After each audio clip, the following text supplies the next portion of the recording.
સાથીઓ, આજે આપણે ભગવાન શિવની એક ખૂબ જ પવિત્ર કથા સાંભળવા જઈ રહ્યા છીએ. આ કથા દુઃખ અને દરિદ્રતાનો નાશ કરનારી છે, જેનું વર્ણન શિવ પુરાણમાં પણ જોવા મળે છે.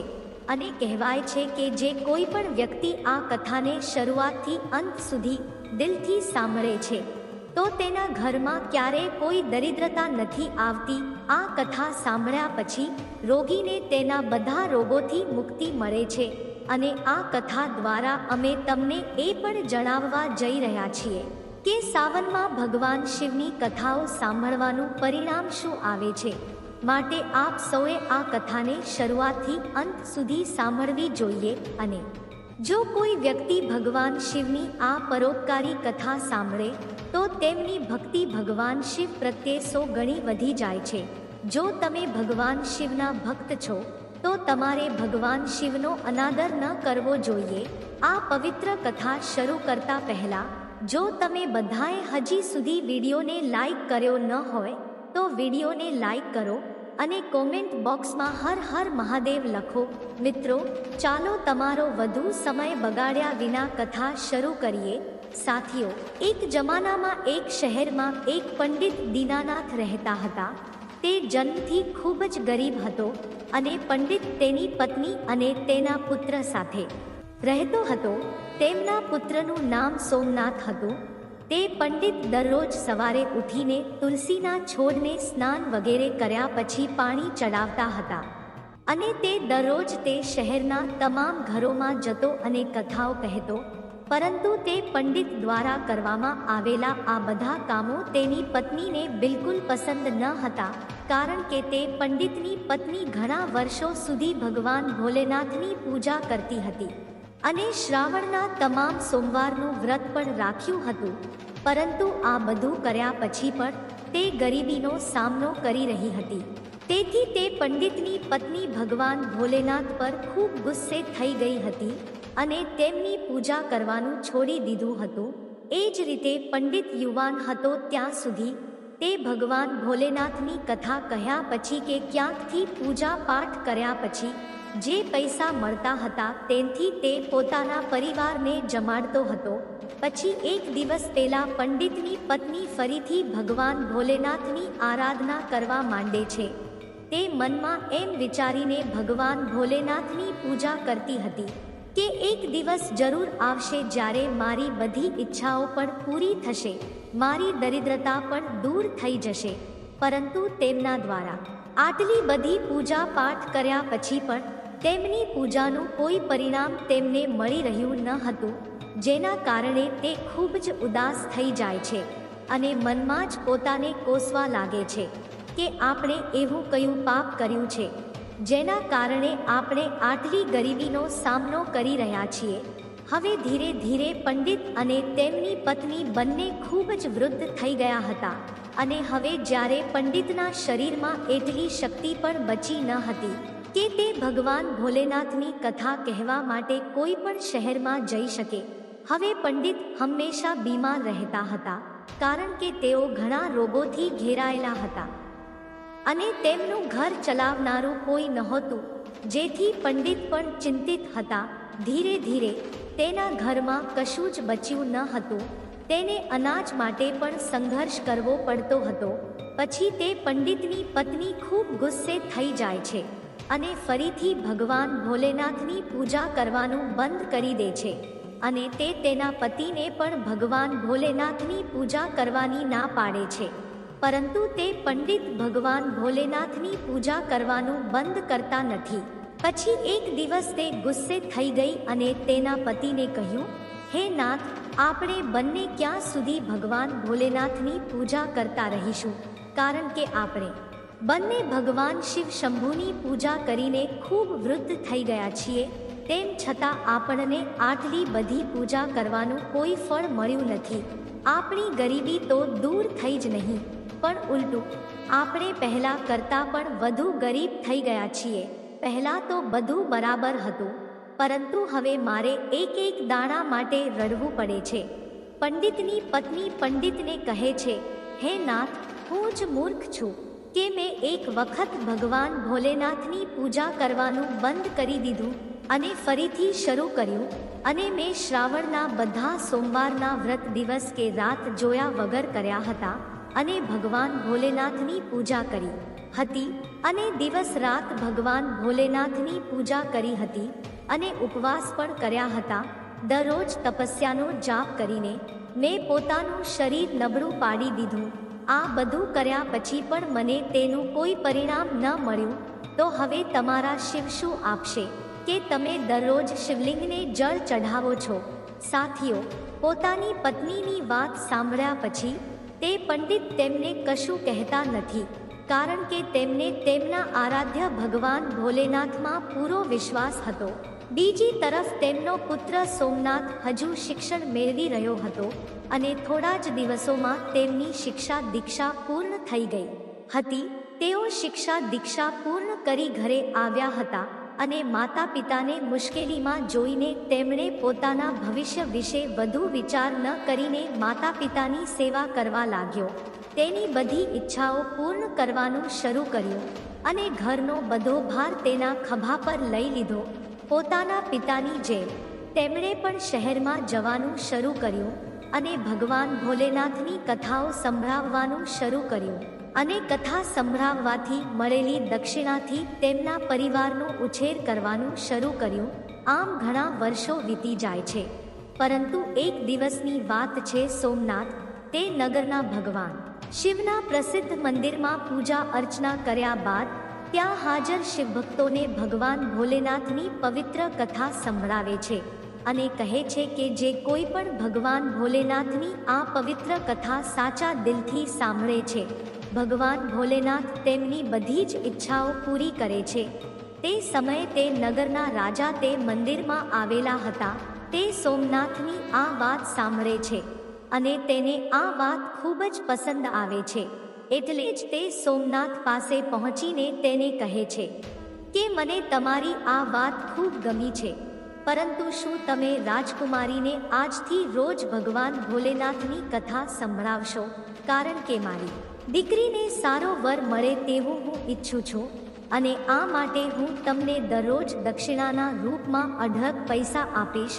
રાજાની આવી વાતો સાંભળીને સોમનાથ ખૂબ જ ખુશ થાય છે.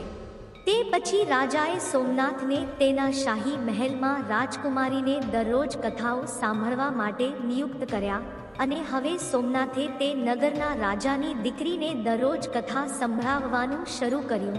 અને જે પણ પૈસા તેને રાજકુમારીને કથા સંભળાવીને દક્ષિણાના રૂપમાં મળતા હતા, તેનાથી તે પોતાના પરિવારનો ઉછેર કરવા લાગ્યો. પરંતુ સોમનાથની માતાને આ વાત પસંદ ન આવી, અને તે તેનાથી ખુશ ન હતી, કારણ કે તેને પોતાના પુત્રના ભવિષ્યની ચિંતા હતી. એટલા માટે તે રોજ આ વાતને લઈને ખૂબ જ ચિંતિત રહેતી હતી. પછી એક દિવસ પંડિતની પત્ની પતિને કહે છે, હે નાથ, મને મારા પુત્રના ભવિષ્યની ચિંતા થાય છે, કારણ કે આપણું જીવન હવે થોડું જ રહ્યું છે, પરંતુ મને આપણા પુત્રના ભવિષ્યની ચિંતા થાય છે. આપણા મૃત્યુ પછી એનું શું થશે? શું આપણી ભક્તિ પૂજાનું કદી ફળ નહીં મળે? ભગવાન ભોલેનાથને આપણું દુઃખ દેખાતું નથી. રાજાના મહેલમાંથી દક્ષિણામાં આપણો દીકરો જે પૈસા લાવે છે, એ પૈસાથી આપણો આખો પરિવાર પોષાય છે, પણ બીજી બધી ઈચ્છાઓનું શું? તે કેવી રીતે પૂરી થશે? હવે શું આપણે ફક્ત પેટ ભરવા માટે જ જીવીએ છીએ? ભગવાને શા માટે આંખો બંધ કરી દીધી છે? શું આપણા દીકરાને આખી જિંદગી આપણી જેમ જ ગરીબ રહેવું પડશે? સાથીઓ, જ્યારે માતા પાર્વતીએ પંડિતની પત્નીનો કરુણાભર્યો અવાજ સાંભળ્યો, તો તે તરત જ ભગવાન ભોલેનાથ પાસે પહોંચી ગઈ. ત્યારે ભગવાન ભોલેનાથે પૂછ્યું, હે દેવી પાર્વતી, આજે તમે કેમ બહુ ચિંતિત દેખાઓ છો? પછી માતા પાર્વતી ભગવાન ભોલેનાથને કહે છે, હે શિવશંભુ, તમે ત્રિકાળદર્શી છો, તમે બધું જ જાણો છો, છતાં તમે આ પ્રશ્ન પૂછી રહ્યા છો. હું તમને કહું છું કે હું શા માટે આટલી ચિંતિત છું. મારી ચિંતાનું કારણ તે પંડિત અને તેમની પત્ની છે. હે પ્રભુ, તમે એ બંનેની પરીક્ષા શા માટે કરી રહ્યા છો? પંડિત તમારો પરમ ભક્ત છે, પરંતુ તમે તો તેમનું જીવન માત્ર મુશ્કેલીઓથી ભર્યું છે. તમે ક્યારેય તમારી પૂજા કરવાનું ફળ તેને આપ્યું નથી. તેથી હું તમને વિનંતી કરું છું કે હવે તમે તેના જીવનના તમામ દુઃખોનો નાશ કરો. નહીં તો એવું ન થવું થાય કે પંડિત અને તેની પત્ની તમારી પૂજા કરવાનું બંધ કરી દે, અને એવું ન થાય કે તેઓ તમારામાંથી વિશ્વાસ ગુમાવી બેસે. માતા પાર્વતીની આ બધી વાતો સાંભળીને ભગવાન ભોલેનાથ માતા પાર્વતીને કહે છે, હે દેવી પાર્વતી, ચિંતા ન કરશો, કારણ કે મેં તે બ્રાહ્મણના ભાગ્યના ઉદ્યનું બીજ રોપી દીધું છે. હવે સમય આવી ગયો છે કે આપણે બંને તે પંડિતના ઘરે જઈએ અને આપણે ધરતી પર જઈને શિવલીલા કરીએ. આટલું કહીને ભગવાન ભોલેનાથ માતા પાર્વતી સાથે પૃથ્વીલોક તરફ જાય છે, અને પૃથ્વીલોકમાં પહોંચ્યા બાદ બંને સાધુનું રૂપ ધારણ કરે છે. સાધુનું રૂપ ધારણ કર્યા બાદ તે પંડિતના ઘર પાસે પહોંચી જાય છે અને મોટેથી બૂમ પાડે છે, અલખ નિરંજન, ઘરમાં કોઈ છે. પછી તેમનો અવાજ સાંભળીને તે વૃદ્ધ પંડિત ઘરની બહાર આવે છે અને તેમને પ્રણામ કરે છે કે હે મુનિવર, તમારું સ્વાગત છે. મને કહો કે હું તમને કેવી રીતે મદદ કરી શકું? ત્યારે સાધુનું રૂપ ધારણ કરનાર ભગવાન ભોલેનાથે પંડિતને કહ્યું કે આજે રાત્રે અમે તમારા ઘરે આરામ કરવા માંગીએ છીએ. પછી પંડિત મનમાં વિચારવા લાગ્યો કે આ આપણા મહેમાનો છે, મારે તેમને ના પાડવી જોઈએ નહીં, કારણ કે જો તેમને ખરાબ લાગશે તો તેઓ મારા આખા પરિવાર સાથે મને શ્રાપ આપી શકે છે. પરંતુ હું તેમને કેવી રીતે આતિથ્ય આપી શકું? કારણ કે કોઈક રીતે મારો પુત્ર જે પૈસા લાવે છે તેનાથી મુશ્કેલીથી અમારા કુટુંબનું ભરણ પોષણ કરે છે. બીજું કશું જ બચી શકતું નથી. તેથી હું તેમના ખોરાકની વ્યવસ્થા કેવી રીતે કરી શકું? મનમાં આટલું વિચારીને તેમણે કહ્યું, હે મુનિવર, મારો પુત્ર આ નગરના રાજાની દીકરીને કથા સંભળાવે છે. દક્ષિણામાં તે જે પણ પૈસા લાવે છે તેનાથી જ અમારા ત્રણેયનો 2 સમય માટેનો ખોરાક બને છે. તેથી હું કંઈ પણ કરીને એક સમય માટે જ ખોરાકની વ્યવસ્થા કરી શકું છું. ત્યારે સાધુનું રૂપ ધારણ કરનાર ભગવાન ભોલેનાથે તે પંડિતને એક પાત્ર આપીને કહ્યું, હે બેટા, આજથી તું તારી પત્નીને કહી દે કે આ વાસણમાં જમવાનું બનાવે, તો આપણા બધા માટે બંને સમયનું ભોજન તૈયાર થઈ જશે. પછી તે વાસણમાં આ રીતે ખોરાક બનાવીને બંને સમયનું ભોજન દરેક માટે પૂરું પાડવામાં આવે છે. આ ચમત્કાર જોઈને ત્રણેય ખૂબ જ આશ્ચર્યમાં પડી ગયા અને ખૂબ ડરી પણ ગયા હતા. મિત્રો, બીજા દિવસે સવારે ઉઠ્યા બાદ સોમનાથ રાજકુમારીને કથા સંભળાવવા જઈ રહ્યા હતા. ત્યારે અચાનક સાધુનું રૂપ લઈ રહેલા ભગવાન ભોલેનાથે સોમનાથને પૂછ્યું, હે બેટા, તું ક્યાં જાય છે? ત્યારે સોમનાથ તેને કહે છે કે, હે મુનિવર, હવે હું આ નગરના રાજાની દીકરીને કથા સંભળાવવા જઈ રહ્યો છું. ત્યારે સાધુનું રૂપ ધારણ કરનાર ભગવાન ભોલેનાથે સોમનાથને કહ્યું કે, હે બેટા, આજે જ જ્યારે તું રાજકુમારીને કથા સંભળાવવા જાય ત્યારે તું તેને પૂછજે કે તે તેની કઈ ઈચ્છા પૂરી કરવા માટે રોજ ભગવાન ભોલેનાથની કથા સાંભળે છે. આ સાંભળીને પછી સોમનાથ મહેલમાં જાય છે અને રાજકુમારીને કથા સંભળાવવા લાગે છે. રાજકુમારીને કથા સંભળાવ્યા બાદ સોમનાથ રાજકુમારીને એ જ સવાલ પૂછે છે કે તમે તમારી કઈ ઈચ્છાઓની પૂર્તિ માટે દરરોજ કથા સાંભળો છો? ત્યારે રાજકુમારી સોમનાથને કહે છે કે હું મારી એ ઈચ્છા પૂરી કરવા માટે દરરોજ ભગવાન ભોલેનાથની કથાઓ સાંભળું છું કે જેથી મને એક વરદાન મળે કે મને એવો પતિ મળે જેની વાર યાત્રાની આખા શહેરમાં દરેક જણ ચર્ચા કરે, તેના માથા પર ચંદ્ર અને સૂર્ય હોય અને તેનું નસીબ એટલું સારું હોય કે તેના ઘરમાં કોઈ વસ્તુની કમી ન રહે. તે એવી વર યાત્રા લાવે જે અત્યાર સુધી કોઈએ જોઈ ન હોય. રાજકુમારીની આ વાતો સાંભળીને સોમનાથ ઘરે પરત ફરે છે અને ઘરે પહોંચ્યા બાદ તે સાધુ બનેલા ભગવાન ભોલેનાથને બધી વાતો જણાવે છે. ત્યારે ભગવાન ભોલેનાથ સોમનાથને કહે છે, હે બેટા, હવે બીજા દિવસે તું રાજકુમારીને કથા સંભળાવવા જાય ત્યારે ફરી એ જ પ્રશ્ન પૂછજે. જો રાજકુમારી તમને ફરીથી આવતીકાલ જેવી વાતો કહે તો તમારે તેને કહેવાનું છે કે હું એકમાત્ર મૂર્તિઓ છું જેવો તમને જોઈએ છે. આટલું કહ્યા પછી ત્યાંથી ભાગી આવજે.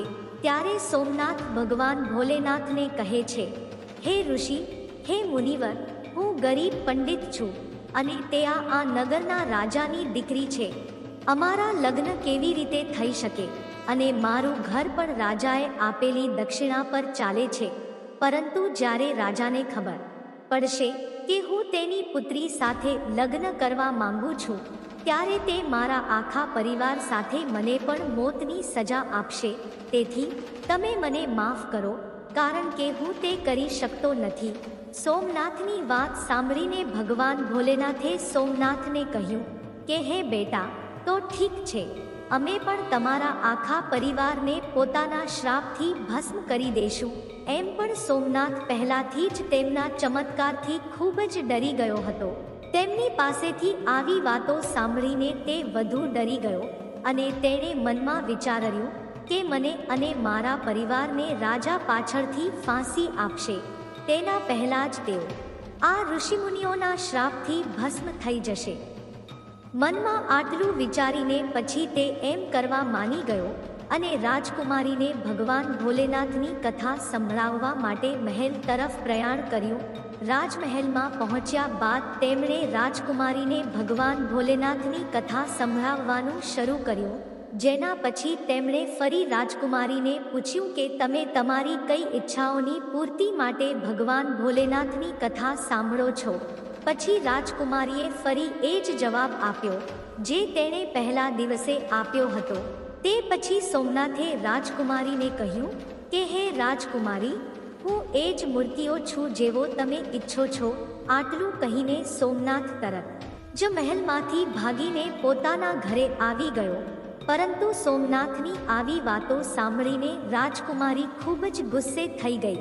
પછી તેણે પોતાની એક દાસીને બોલાવી અને તેને બધું કહ્યું અને કહ્યું કે મારા પિતાને આ બધું કહે. રાજાને જ્યારે આ વાતની જાણ થઈ તો તે પણ સોમનાથ પર ખૂબ જ ગુસ્સે થઈ ગયા અને તેમણે રાજકુમારીને ખાતરી આપી કે તે પંડિતને આના માટે ચોક્કસપણે સજા કરવામાં આવશે. પછી રાજાએ ટૂંક સમયમાં જ તેના મંત્રીઓને દરબારમાં બોલાવ્યા અને તેમની સલાહ લેવાનું શરૂ કર્યું. ત્યારે તેના મહામંત્રીએ રાજાને કહ્યું કે હે રાજન, તેણે ગુનો તો ફાંસીએ લટકાવવા જેવો જ કર્યો છે, પરંતુ તે પંડિત છે, જેથી જો તમે તેને ફાંસીએ લટકાવી દેશો તો તમને એક બ્રહ્મ હત્યાનું ગંભીર પાપ લાગશે. તેથી આપણે તેને જુદી રીતે સજા કરવી જોઈએ જેથી તમને બ્રહ્મ હત્યાનું ગંભીર પાપ ન લાગે. મિત્રો, પછી રાજાએ લાંબા સમય સુધી ચર્ચા કરી અને પોતાના કેટલાક સૈનિકોને બોલાવ્યા અને કહ્યું કે તે પંડિતના ઘરે જાઓ અને તેને કહેજો કે રાજા તારી સાથે પોતાની દીકરીના લગ્ન કરવા તૈયાર છે, પરંતુ તેમની કેટલીક શરતો છે. જો તમે તેને પૂર્ણ કરી શકશો નહીં તો તેઓ તમને અને તમારા આખા પરિવારને મૃત્યુની સજા આપશે. રાજા સાહેબની પહેલી શરત એ છે કે તમામ બારાતીઓના રહેવા માટે જાનૈયા ખંડ બનાવવામાં આવશે. બધા જાનૈયા ખંડ જાનૈયાથી ભરેલા હોવા જોઈએ. કોઈ પણ જાનૈયા ખંડ ખાલી ન રહેવું જોઈએ. બીજી શરત એ છે કે લગ્ન પ્રસંગની મહેમાનગતિમાં તૈયાર કરેલું ભોજન બચવું ન જોઈએ. ત્રીજી શરત એ છે કે ત્યાં એક અદ્ભુત વર યાત્રા હોવી જોઈએ જેની પ્રશંસા આ શહેરના તમામ લોકો કરે, અને જો વરયાત્રાના આગમન પર અમારી કોઈ પણ શરત અધૂરી જણાશે તો વરયાત્રામાં આવેલા તમામ જાનૈયાઓને પણ ફાંસીની સજા ફટકારવામાં આવશે. રાજાની આજ્ઞા મળ્યા બાદ તે સૈનિકો સોમનાથના ઘરેથી રવાના થાય છે.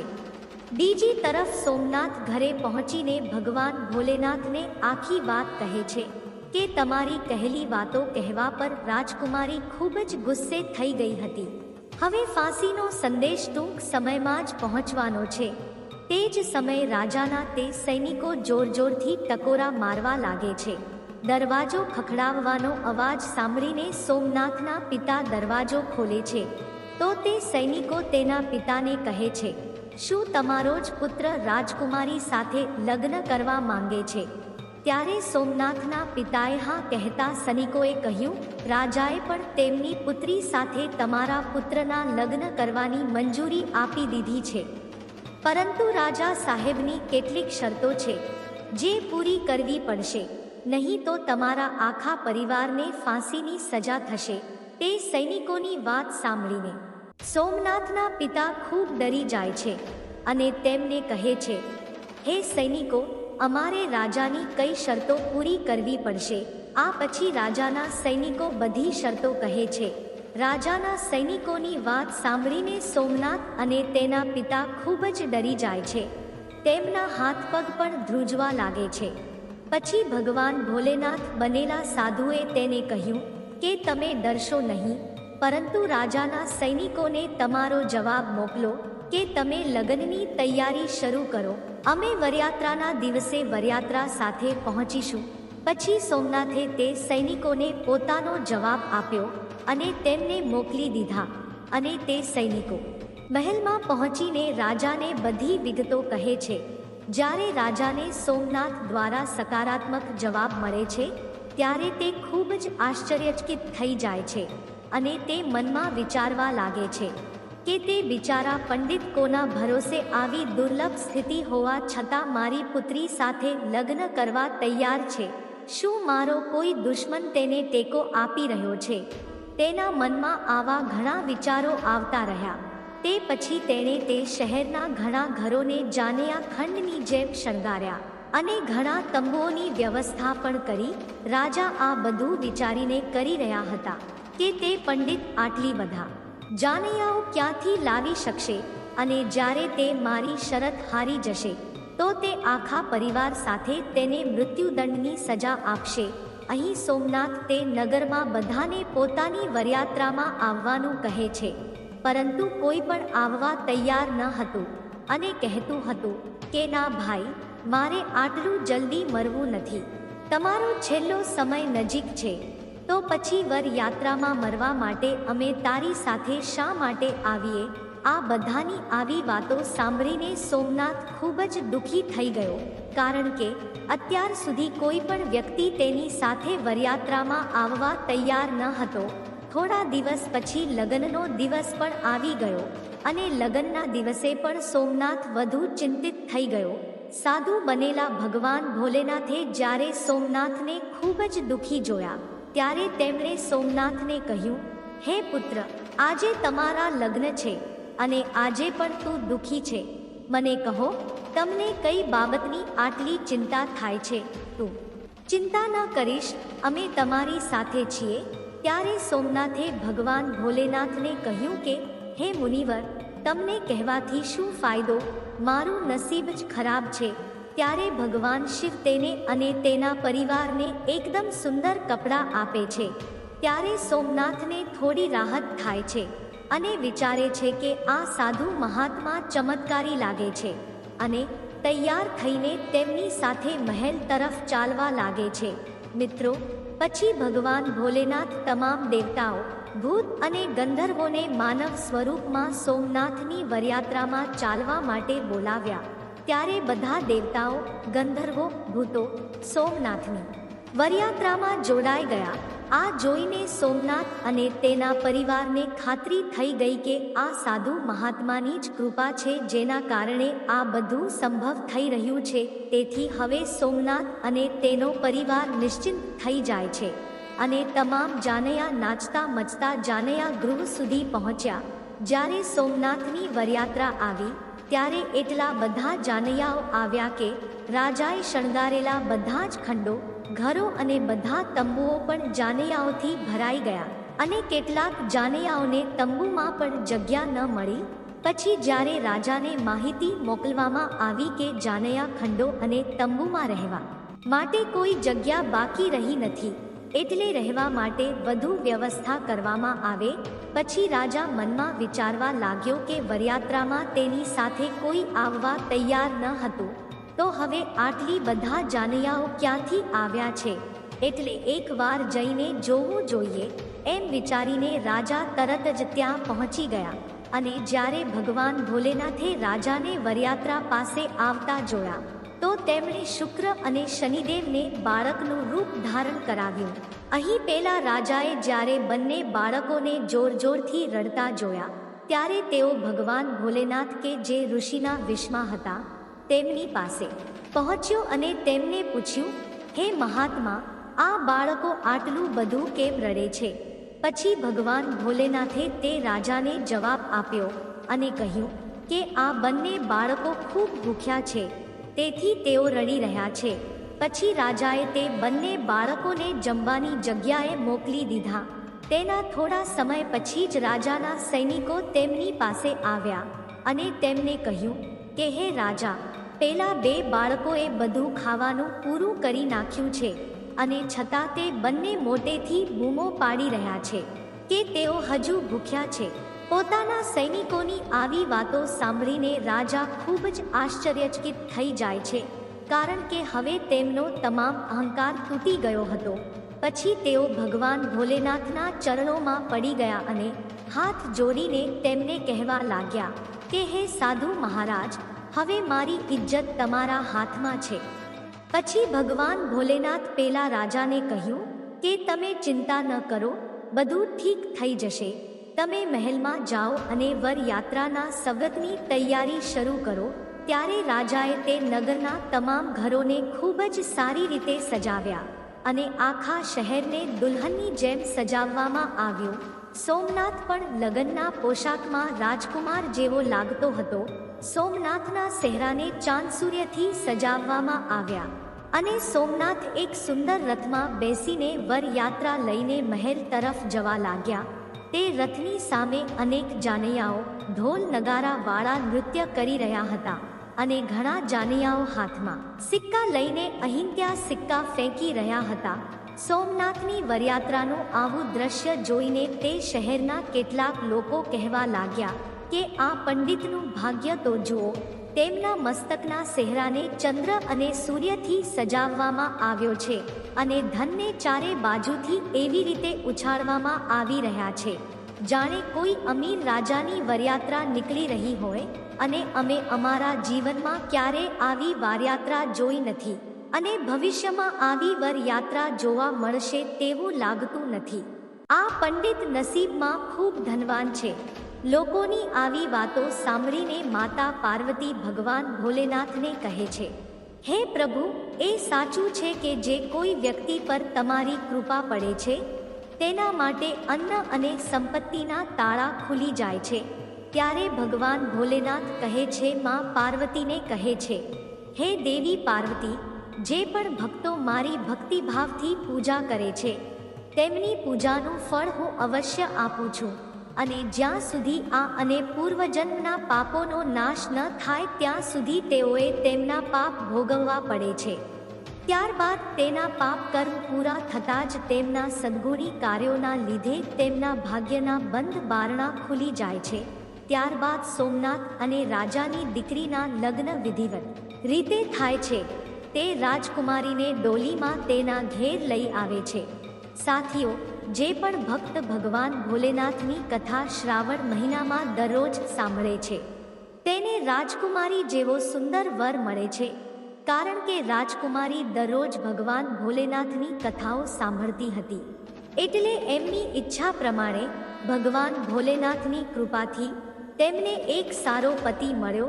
ભોલેનાથ અને માં પાર્વતીની કૃપાથી હવે સોમનાથ ખૂબ ધનવાન વ્યક્તિ બની ગયો હતો. તેમના ઘરમાં કોઈ પણ વસ્તુની કમી ન હતી. તે પછી સોમનાથની માતાએ ફરી ભગવાન ભોલેનાથની પૂજા કરવાનું શરૂ કરી દીધું અને રોજ ગરીબોમાં અઢળક પૈસા વહેંચવાનું શરૂ કર્યું અને સાથે જ તે ભગવાન ભોલેનાથની કથા સાંભળવા લાગી. સાથીઓ, ભગવાન ભોલેનાથની કથાઓ સાંભળવાથી અને દરરોજ તેની પૂજા કરવાથી શુભ ફળ મળે છે. એટલે જ શ્રાવણ મહિનામાં એકવાર ભગવાન ભોલેનાથની કથા અવશ્ય સાંભળો. એનાથી તમારી બધી ઈચ્છાઓ ચોક્કસપણે પૂર્ણ થશે. સાથીઓ, ભગવાન ભોલેનાથ અને માતા પાર્વતીની આ પવિત્ર કથા તમને બધાને કેવી લાગી? કમેન્ટમાં જરૂરથી જણાવજો. અને જો તમે બધાએ હજી સુધી અમારી ચેનલને સબસ્ક્રાઇબ કરી નથી તો ચેનલને સબસ્ક્રાઇબ જરૂરથી કરી દેજો. ધન્યવાદ. હર હર મહાદેવ. ઓમ નમઃ શિવાય.